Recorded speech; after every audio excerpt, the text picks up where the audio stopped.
আসসালামু আলাইকুম রহমতুল্লাহি ওবরকাতুহু। সম্মানিত দর্শক, সারা বাংলাদেশের রাজনীতি এবং আমাদের যে সামাজিক আলাপ আলোচনা এখন আমেরিকা কেন্দ্র করে হচ্ছে।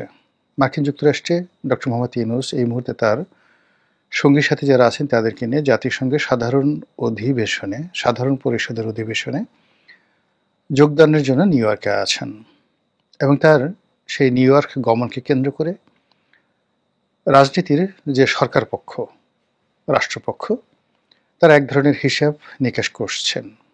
তাদের বক্তব্য বা তাদের চিন্তা চেতনা হলো এইবার আমেরিকা থেকে তারা ফিরবেন বিজয়ীর বেশে। তাদেরকে নিয়ে যে ধরনের চক্রান্ত হচ্ছে দেশের ভিতরে বা বাইরে, সকল চক্রান্তের একটা সমুচিত দাঁত ভাঙা জবাব দেওয়ার জন্য ডক্টর মোহাম্মদ ইউনূস তার যে কর্মের অধিক ক্ষেত্র, যেখানে তিনি সফলতার স্বর্ণ শিখর রচনা করেছেন এবং আমেরিকার প্রতিটা অঙ্গরাজ্যে তার রয়েছে বন্ধু বান্ধব এবং শুভানুধ্যায়ী, তো তিনি সেই আমেরিকা থেকে এইবার ফিরবেন একেবারে যাকে বলা হয় পৃথিবীর সবচেয়ে সফলতম একজন রাষ্ট্রনায়ক রূপে। এই হলো তাদের বক্তব্য। যাওয়ার সময় কতগুলো শঙ্কা ছড়িয়ে পড়েছিল যে তিনি যদি আমেরিকাতে যান, আওয়ামী লীগ সেখানে নানা রকম অশান্তি তৈরি করবে। বিশেষ করে গতবার তিনি যখন লন্ডনে ছিলেন তখন সম্ভবত তার কোনো পূর্ব প্রস্তুতি ছিল না এবং এই কারণে তার লন্ডন ভ্রমণকে রীতিমতো দারুল হাবিয়াতে অর্থাৎ জাহান্নামে পরিণত করে দিয়েছিল আওয়ামী লীগ। এইবার যাতে সেই ঘটনা না ঘটাতে পারে, সেই জন্য ডক্টর মোহাম্মদ ইউনূস একেবারে তার সফরের শেষ মুহূর্তে কতগুলো যাকে বলা হয় কূটচাল দিয়েছেন। তিনি দেশের প্রধানতম তিনটি রাজনৈতিক দল তার দৃষ্টিতে, বিএনপি, জামাত এবং এনসিপি, এই তিন দলের দুইজন করে শীর্ষ নেতাদেরকে তার সফর সঙ্গী করেছেন।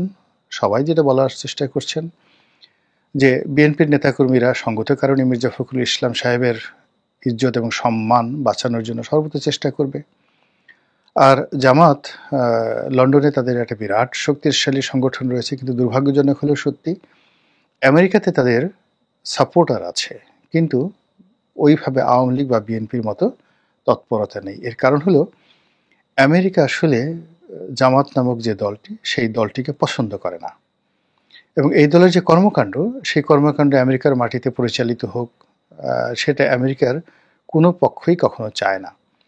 ফলে দীর্ঘদিন ধরে সেই 2009-10 সন থেকেই জামাত সেখানে সর্বোচ্চ স্তরে লবিস্ট ফার্ম নিয়োগ করেছে এবং আমেরিকার প্রশাসনকে জামাতের পক্ষে আনার জন্যে, বিশেষ করে যুদ্ধাপরাধীদের বিচার আওয়ামী লীগ জমানায় যা হচ্ছিল সেগুলোকে ঠেকিয়ে দেওয়ার জন্য সর্বোচ্চ চেষ্টা করেছে, কিন্তু শেষ অবধি কোনো ফল পাওয়া যায়নি।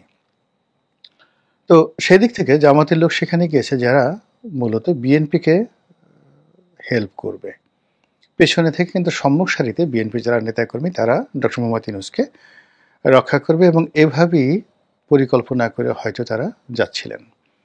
অন্যদিকে আমেরিকাতে যারা আছে আওয়ামী লীগের লোকজন, তারা রীতিমতো মোসে তা দিচ্ছিল এবং আনন্দে খুশিতে তারা এতটা উদ্বেলিত হয়ে যাচ্ছিল যে তাদের ঘুম আসছিল না। আওয়ামী লীগের যারা লোকজন তারা বিভিন্ন সামাজিক মাধ্যমে, ইউটিউবে বলার চেষ্টা করছিলেন যে নিউ ইয়র্কের বাজারে ডিম আর তারা খুঁজে পাচ্ছেন না। যত ডিম আমেরিকাতে আছে এবং আমেরিকার নিউ ইয়র্ক শহরে আছে সব তারা কিনে ফেলেছেন এবং আমেরিকার ডিম তো সহজে পচে না, এজন্য এই ডিম পচানোর জন্য তারা প্রথমে গরম করেছে, তারপর আবার ঠান্ডা করেছে, এরপরে বিশেষ মেডিসিন দিয়ে সেগুলোকে দুর্গন্ধযুক্ত করার চেষ্টা করেছে। তো এরকম ঠাট্টা মশকরা চলছিল, নানা রকম ঘটনা ঘটানোর জন্য তাদের যে তৎপরতা, এটা মূলত লন্ডনে তাদের যে মিশন ছিল সেই মিশনে তারা শতভাগ সফল হয়েছিল এবং ওভার লন্ডনে গিয়ে ডক্টর মোহাম্মদ ইউনূস যে বেজ্জতি হয়েছেন, অপদস্থ হয়েছেন, অমনটি তিনি হয়তো তার জীবনে কখনো হননি, আর ওই স্মৃতি তিনি হয়তো সারা জীবন স্মরণে রাখবেন, এমনকি কিয়ামতের ময়দান পর্যন্ত। ফলে তার এইবারের যে নিউ ইয়র্কে গমন, এটা সব দিক থেকে ছিল টান টান উত্তেজনায় ভরপুর।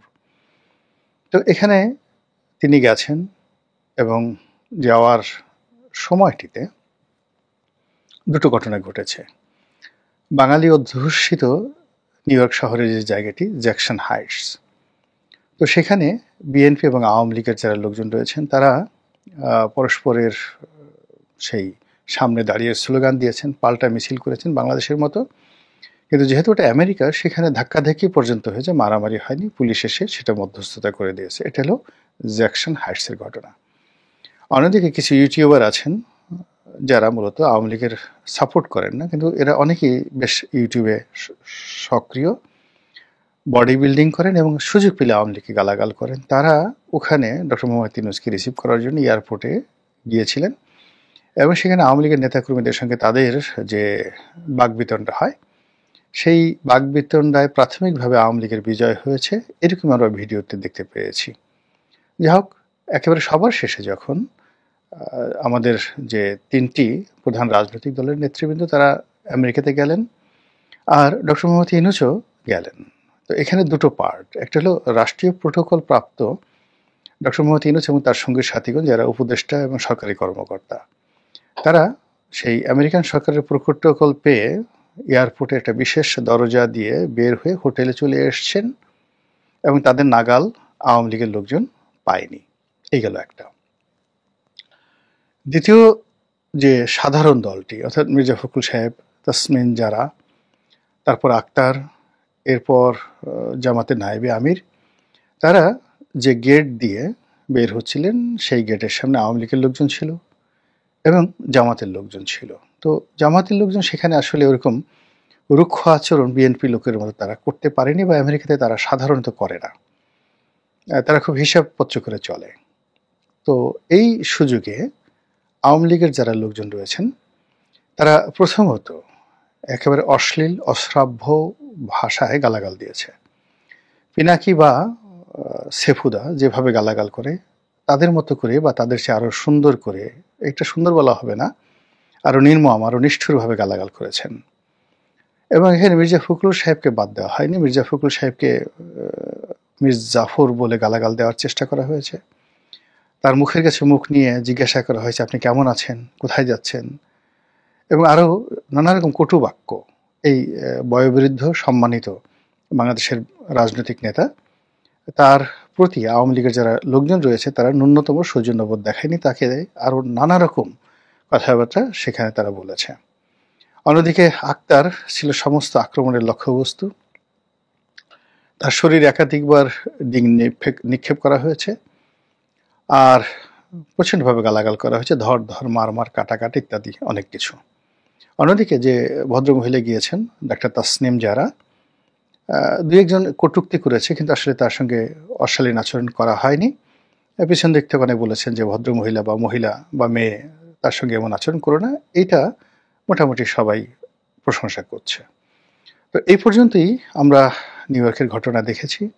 এখন এই ঘটনা নিয়ে বাংলাদেশে যা কিছু হচ্ছে, আমেরিকাতে যা কিছু হচ্ছে, সবারই একই বক্তব্য। বিশেষ করে যারা বিএনপি পন্থী তারা বলার চেষ্টা করছে যে কেন মির্জা ফখরুলের মতো একজন সিনিয়র নেতা এখানে এই অনুষ্ঠানে গেলেন, কি দরকার ছিল। দ্বিতীয়ত হলো যে যেখানে জামাতের নায়েবে আমির গেলেন, সেখানে আওয়ামী লীগের যদি একজন সাংগঠনিক সম্পাদক যেত, বিএনপির একজন সাংগঠনিক সম্পাদক যেত, সেটা না হয় মেনে নেওয়া যেত, কিন্তু একেবারে উনি বাংলাদেশে বিএনপির সর্বোচ্চ নেতা। তো তার মতো মানুষ কেন ডক্টর মোহাম্মদ ইউনূসের সফর সঙ্গী হবেন, তার কাজটা কি? এবং তিনি সেখানে গিয়ে যেভাবে বিএনপি এবং আওয়ামী লীগকে মুখোমুখি করে দিলেন, এবং এটা নিয়ে ইতিমধ্যে আমেরিকাতে সহিংসতা ছড়িয়ে পড়েছে এবং বাংলাদেশেও সহিংসতা ছড়িয়ে পড়বে, তাতে কোনো সন্দেহ নেই। ইতিমধ্যে ছাত্র দলের যারা লোকজন তারা ভীষণ রকম ক্ষেপে গেছেন। তারা নানা রকম ফেসবুকে স্ট্যাটাস দিয়ে যেখানে আওয়ামী লীগকে পাওয়া হবে, আওয়ামী লীগকে ধরা হবে, মারা হবে, আর ছাড় নয় ইত্যাদি নানা রকম হুমকি ধামকি দিয়ে যাচ্ছেন, যেখানে বলা হচ্ছে যে আগামী যে নির্বাচন, সেই নির্বাচনে আওয়ামী লীগের ভোটারদেরকে নিজেদের পক্ষে রাখার জন্য বিএনপি, আওয়ামী লীগ, এনসিপি সবাই কৌশলগত আচরণ শুরু করেছে। তো সেই কৌশলগত আচরণে আজকের দিন পর্যন্ত মনে হচ্ছে জামাত এগিয়ে আছে। এর কারণ হলো জামাত সেখানে গেছে, মুসকি মুসকি হেসেছে, এবং জামাতের লোকজনকে উদ্দেশ্য করে আশ্চর্যজনক একটা ব্যাপার হলো আওয়ামী লীগের কোনো লোক একটা বাজে শব্দ উচ্চারণ করেনি। এই জন্য সবাই বলার চেষ্টা করছে যে মূলত জামাত এবং আওয়ামী লীগ আমেরিকাতে ঐক্যবদ্ধ হয়ে এনসিপি, ডক্টর মোহাম্মদ ইউনূস এবং মির্জা ফখরুল সাহেব এবং অর্থাৎ বিএনপি তাদেরকে অপমান করেছে, লাঞ্ছিত করেছে, বিব্রত করেছে এবং বিদেশের মাটিতে বাংলাদেশের মুখে কলঙ্কিত করেছে। কাজেই জামাত এরকম একটা দল যে দলকে বিশ্বাস করা যায় না, এবং এই দলের সঙ্গে কেন মির্জা ফখরুল সাহেব গেলেন এটা নিয়ে আলাপ আলোচনা হচ্ছে। দ্বিতীয়ত, মির্জা ফখরুল সাহেব যখন প্লেনে ছিলেন, এয়ারক্রাফটে ছিলেন, তখন তিনি যেখানে বসেছিলেন তার পাশে প্রেস সচিব বসেছিলেন, মানে ডক্টর মোহাম্মদ ইউনূসের প্রেস সচিব। এটা নিয়ে অনেক ঠাট্টা মশকরা করার চেষ্টা করা হচ্ছে সোশ্যাল মাধ্যমে। অনেকে বলার চেষ্টা করেছেন দুজনই সচিব, একজন হলেন মহাসচিব আর একজন হলেন প্রেস সচিব। তো এরকম আবার জামাতের আমির এবং তিনি যখন এয়ারপোর্টের লাউঞ্জে বসেছিলেন, তো দেখা গেল যে কেউ কারো দিকে তাকাচ্ছেন না, উভয়ের মুখ ভার, অভিমান। তো সবাই বলার চেষ্টা করছেন যে যেখানে এত অভিমান, এত কষ্ট, এত বেদনা, কেউ কারো মুখ দেখতে রাজি নন, সেখানে এত বড় একটা লং জার্নিতে জামাতের লোকের সঙ্গে এই বৃদ্ধ বয়সে কেন মির্জা ফখরুল সাহেব আমেরিকাতে গেলেন? এই জিনিসগুলো এখন চলছে, কথাবার্তা চলছে। তারপরে আওয়ামী লীগ সেখানে যে বাড়াবাড়ি করছে, এটা তো আজকের দিন দিয়ে শুরু হলো। এরপরে বাকি যে দিন, অর্থাৎ অধিবেশনের পরে বেশ কয়েকদিন ডক্টর মোহাম্মদ ইউনূস সেখানে থাকবেন, এবং আওয়ামী লীগ যেভাবে প্ল্যান করেছে, পরিকল্পনা করেছে, তাতে ডক্টর মোহাম্মদ ইউনূসের যে প্রবাস জীবন বা আমেরিকার যে সফরকালীন সময়, এটিকে তছনছ করে দেওয়ার জন্য তারা জলে, স্থলে, অন্তরিক্ষে সর্বোচ্চ প্রস্তুতি নিয়ে বসে আছে। এবং তারা যেভাবে প্রস্তুতি নিয়েছে, সেই প্রস্তুতির খবর বিভিন্ন মহল থেকে যেভাবে বলা হচ্ছে, তাদের পক্ষের যারা ইউটিউবার, তাতে মনে হচ্ছে যে ইফ নিডেড তারা আমেরিকার যে স্থানীয় যারা লোকজন রয়েছে, কালো, নিগ্রো, হোয়াইট আমেরিকান, যারা ভবে ঘুরে, আমাদের যেমন গুলিস্তানে কতগুলো ভ্রাম্যমান লোকজন আছে না, আপনি সেকুলি তাদেরকে দিয়ে যে কোনো অসাধ্য সাধন করাতে পারেন, কোনো বাসে ঢিল মারাতে পারেন, কারো গায়ে কাদা মাখিয়ে দিতে পারেন, আরও অনেক কিছু। এরকম আমেরিকাতেও পাওয়া যায় হাজার হাজার। মানে আপনি $100 দিয়ে অন্তত পক্ষে মানে 4-5 ঘন্টার জন্য একজন লোককে ভাড়া করতে পারেন ভব ঘুরে, যারা গাঁজা খায়, নেশা করে। তো এরা এরকম 100 জন ভাড়া করলো, যারা ইচ্ছা মতো যা ইচ্ছে তাই করলো, এরা জেলে গেল, জেলে থাকলো, এতে এদের কিছু আসে যায় না। এবং এরা সবসময় জেলে যাওয়ার জন্যই প্রস্তুত থাকে। এর কারণ হলো জেলে গেলে তারা নিশ্চিন্তে খেতে পারে। তো এরকম ভবঘুরের লোকদেরকে ভাড়া করে আওয়ামী লীগের লোকজন সেখানে সিন ক্রিয়েট করার জন্য যেভাবে চেষ্টা করছে, একইভাবে সেখানকার পত্রপত্রিকা, মিডিয়া এবং সেখানকার যে সকল ডিজিটাল প্রেজেন্টেশন রয়েছে, যেটা লন্ডনের মাটিতে তারা করেছিল, সেই ডিজিটাল প্রেজেন্টেশনের মাধ্যমে ডক্টর মোহাম্মদ ইউনূসের এই যে যাত্রা বা এই সফরকালীন যে সময়, এই সময়টিকে তারা ডক্টর মোহাম্মদ ইউনূসের জন্য বিব্রতকর এবং তাদের জন্য লাভজনক করার যে সর্বোচ্চ চেষ্টা চালিয়ে যাচ্ছে, এবং সেটা আলটিমেটলি কতটা তারা করতে পারবে এবং কতটা টিকে থাকতে পারবে, সেটি এখন দেখার বিষয়। মহান আল্লাহ আমাদের সবাইকে হেদায়েত দান করুন এবং হেফাজত করুন। আসসালামু আলাইকুম।